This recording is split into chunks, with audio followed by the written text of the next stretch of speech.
Camarades chefs de délégation, bonjour.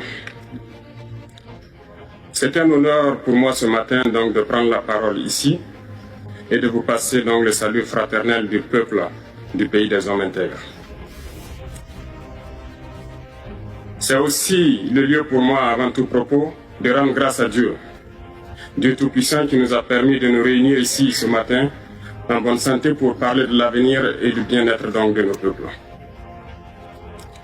Je m'en vais m'excuser auprès des anciens que je pourrais vexer dans mes propos à venir. Africanité oblige, les droits d'aînesse, je me dois de m'excuser.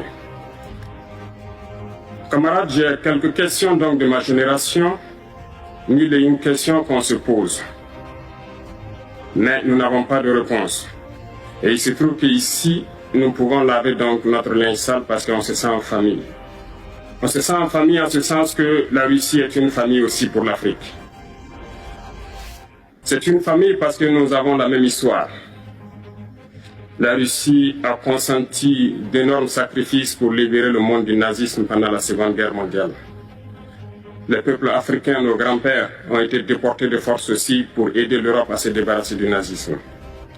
Nous partageons la même histoire en ce sens que nous sommes les peuples oubliés du monde.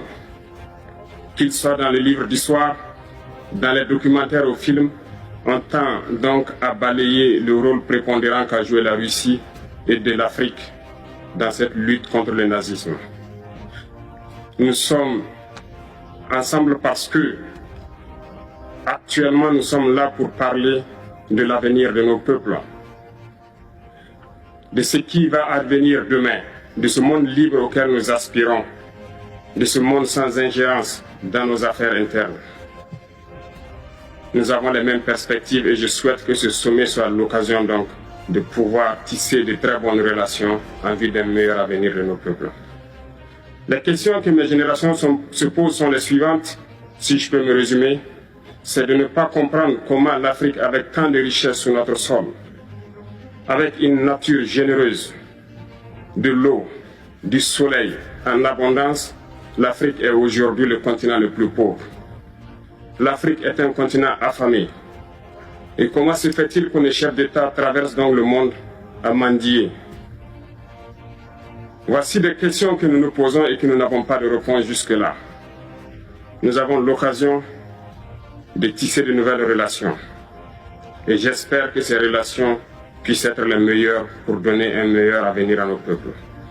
Ma génération me charge aussi de dire que, par ce fait de pauvreté, ils sont obligés de traverser